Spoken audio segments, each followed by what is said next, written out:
في رواية قواعد جارتن لعمرو عبد الحميد، وطبعا احنا عارفين ان الروايات بتكون مكتوبة من وحي خيال من المؤلف، ولكن في حاجات مكتوبة فيها بتحصل في الواقع حرفيا.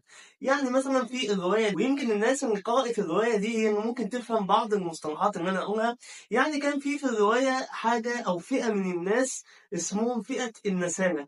فئة النسامة هم يعني تقدر تقول كده الصفات السيئة اللي موجودة في الكون كانت موجودة في الفئة دي، وكان كل شهر بيعدموا منهم واحد ويمكن أكتر بسبب أخطاء هم كانوا بيعملوها. ولكن عمرو عبد الحميد ذكر في الرواية دي شخصية عظيمة اسمها السيدة غفران. كانت بداية تغيير الفئة دي كلها، وبداية استخراج الفئة دي من الظلمات إلى النور ومن الجهل إلى العلم، كانت بسبب القراءة.